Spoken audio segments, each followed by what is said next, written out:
ሰላም ጤና ይስጥልን። የተወደዳችሁና የተከበራችሁ የቻናላችን ተከታታዮች እንደምን አላችሁ? ዛሬ ብዙዎቻችሁ የምትፈልጉትን ብዙዎቻችሁም የምትጠብቁትን ለጨረታ ፈላጊዎች አዲስ የወጣ የመኪና ጨረታን ነው እንግዲህ ይዤላችሁ የቀረብኩት።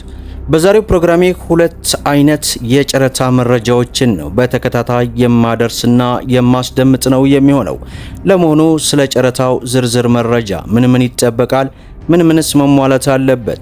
መቼ ነው ጨረታው የሚዘጋው የሚለውን ሙሉ ዝርዝር አንድ ባንድ ወደ እናንተ እናደርሳለን። ጊዜ ሳናጠፋ ወደ መረጃው የምናገባ ነው የሚሆነው። ሁላችሁም ቪዲዮን ላይክ እያደረጋችሁ ቻናሉን ደግሞ ሰብስክራይብ አድርጉ። እንግዲህ ክቡራን ተመልካቾቼ ዛሬ ሁለት ጨረታዎችን ነው በዚህ ቪዲዮ ይዤላችሁ የቀረብኩት። ብዙዎቻችሁም የጨረታ መረጃን እየተከታተልን አቅርብልን ብላችሁኝ ነበር። ለመሆኑ የጨረታ መረጃ እንደተመቻችሁ ለማወቅ አንድ ቁጥርን ኮሜንት ላይ ያስቀምጡልን። እኔም እንግዲህ አንድ ቁጥር ብዛት ካየሁኝ ይህ የጨረታ መረጃ ተመችቷችኋል የሚለውን ማወቅ ስለምችል እያልኩኝ በቅድሚያም እንግዲህ የምንመለከተው ቴክኖ ስታይል ኃላፊነቱ የተወሰነ የግል ማህበር የተለያዩ ተሽከርካሪዎችን በግልጽ ጨረታ ወዳድሮ መሸጥ ይፈልጋል። ይህ ጨረታ እንግዲህ የጨረታው መነሻ ዋጋም ከ0 ብር ጀምሮ ስለሆነ በተለይ እነዚህ ተሽከርካሪዎች ለራይድ እንዲሁም ለግል አገልግሎት ጥገና አድርጋችሁባቸው ወደ ስራ የምትገቡባቸው ናቸው። እንዲሁም ደግሞ ለትርፍም የሚሆኑ እጅግ በርካታ አይነት ተሽከርካሪዎች ናቸው። እንግዲህ እነዚህ ተሽከርካሪዎች የጨረታ ሰነድን የማይመለስ 100 ብር ከፍላቸው መግዛት የምትችሉ ሲሆን ቃሊቲ ወይንም ካሳንቺስ በሚገኘው ዋና መስሪያ ቤት የጨረታ ማስከበሪያ 20% ሲፒኦ ማስያዝ ይኖርባቸዋል። ይህም ወደ እናንተ ተመላሽ ነው የሚሆነው። መኪኖቹን ለማየት በሁለተኛው ደግሞ ቃሊቲ ማሰልጠኛ አካባቢ በአካል ቀርባቸው መኪኖቹን ማየት እንዲሁም ለገጣፎ በሚገኘው የኩባንያው ግቢ ውስጥ ማየት ትችላላችሁ ማለት ነው። ጨረታው እንግዲህ የሚያልቀው መቼ ነው? አርብ ግንቦት 21 ቀን 2018 ከሰዓት በኋላ ጨረታው እንደሚከፈት መረጃው ያመላክታል። ይህን ጨረታ ባታሳለፉት መልካም ነው ለማለት ያክል ወዳለሁ። በሁለተኝነት ደረጃ ያስኩላችሁ የጉምሩክ ኮሚሽን ጅግጅጋ ቅርንጫፍ ጽህፈት ቤት በኮንትሮባንድ የተያዙ የተለያዩ ተሽከርካሪዎችን በግልጽ ጨረታ ወዳድሮ ለመሸጥ ይፈልጋል። ስለዚህ ለጨረታው የቀረቡትን ተሽከርካሪዎች ከቀን 14 ቀን 2018 ጀምሮ በማየትና ከዚህ በታች የሚዘረዘሩትን መስፈርቶች ማሟላት እንደምትችሉ ይፋ አድርጓል። የነዋሪነት መታወቂያ ያለው ማንኛውም ኢትዮጵያዊ ለግልጽ ጨረታ ለመሳተፍ ተሽከርካሪ ለመግዛት የሚያቀርበው የጨረታ ዋጋ 5% ወይንም 5% ሲፒኦ ማቅረብ የሚችል እንዲሁም ለግልጽ ጨረታ ቅርንጫፍ ጽህፈት ቤቱ ካስቀመጣቸው መነሻ ዋጋ ተነስቶ ዋጋ በመሙላት በተቀመጠው ሳጥን ውስጥ ማስገባት የሚችል መሆኑን እንገልጻለን ይላል። ተጫራቹ በጨረታ አሸንፎ የገዛውን ተሽከርካሪ ወዲያውኑ ከፍሎ በ5 ቀን ውስጥ የሚረከብ መሆን አለበት። ተሽከርካሪውን አሸንፎ የገዛ ተጫራች የሚፈለግበትን ዋጋ ወዲያውኑ ከፍሎ በ5 ቀናት ውስጥ ካልወሰደ ሲያስያዘው ሲፒኦ ለመንግስት ገቢ ይሆናል ይላል። በጨረታው ያላሸነፈ ተጫራች ያስያዘው ሲፒኦ ወዲያውኑ ይመለስለታልም ይላል። እንዲሁም አሳማኝ የሆነ ምክንያትን በተመለከተ ከተገኘና በመስሪያ ቤቱ ተቀባይነት ካላገኘ ጨረታውን መሰረዝ እንደሚቻልም ያስነብባል። ማንኛውም ተጫራች ተሽከርካሪውን ካሸነፈ በኋላ ከጅግጅጋ ውጭ ለማጓጓዝ ቢፈልግ እንደየቦታው ርቀት በቀነ ገደብ መሸኛ እንደሚሰጠው አስቀምጧል። ተጫራቾች ተሽከርካሪውን አሸንፎ ከተረከበ በኋላ መሸኛ ሳይዝ የትም ቦታ ቢያዝ መስሪያ ቤቱ ኃላፊነት እንደማይወስድም አስቀምጧል።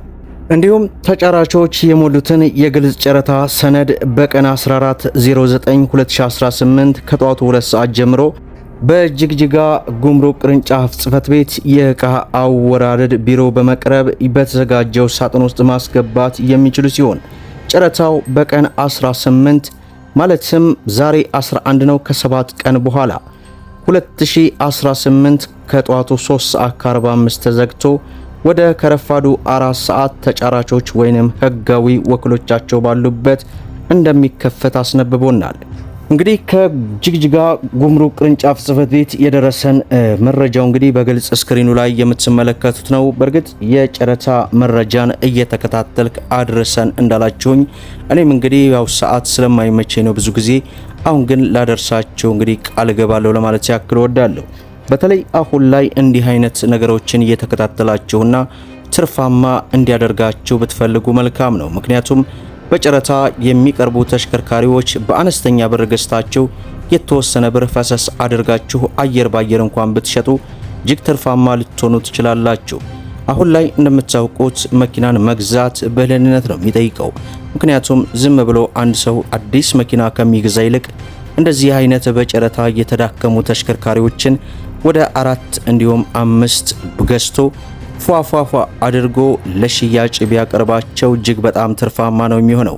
ምክንያቱም አንድ መኪና የቤት ለግጀሪ ልግዛ ካለ ለምሳሌ ያክል BYD አይነቶችን እስከ 6 ሚሊዮን ብር እንኳን ቢያወጣ እነዚህ ተሽከርካሪዎች ላይ እንግዲህ 5-6 ቢገዛና ቀሪውን ደግሞ ያለውን መኪናውን አሬንጅ እያደረገ ለገበያ ቢያቀርባቸው እሱ እጅግ በጣም ተጠቃሚ የሚያደርግ ስለሆነ ይህንን ለእናንተ ሪከመንድ ማድረግ እወዳለሁ። በተለይም ደግሞ ብዙዎቻችሁ እዚሁ በመዲናችን አዲስ አበባ ላይ ያለ ጨረታን ብቻ ነው ተከታትላችሁ የምታደቡት። ነገር ግን እመኑኝ የምላችሁ ነገር ቢኖር ለምሳሌ ያክል ሰመራ ዩኒቨርሲቲ ከአንድ ወር በፊት አካባቢ ጨረታ አውጥቶ ነበር። እዚያ ላይ የሚቀርቡት ለጨረታ የቀረቡት መኪኖች እጅግ ፍጹም ልታምኗቸው ልትጠብቋቸው የማትችሉ ተሽከርካሪዎች በብዛት ይወጣሉ። ስለዚህ በተለያዩ ክልሎች የሚወጡ ጨረታዎችን በፍጹም ማሳለፍ የለባቸውም።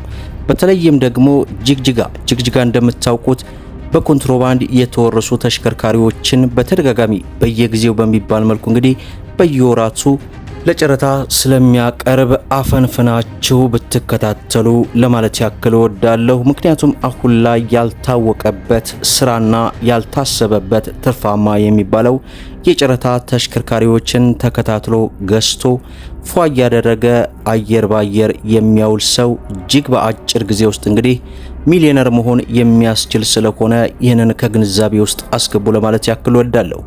ዛሬ እንግዲህ የብዙዎቻቸው ጥያቄ የሆኑትን 2 ቪዲዮ መስራት ይችል ነበር። ነገር ግን የሁለቱን መረጃ አንድ ላይ አቅርቤላችኋለሁኝ።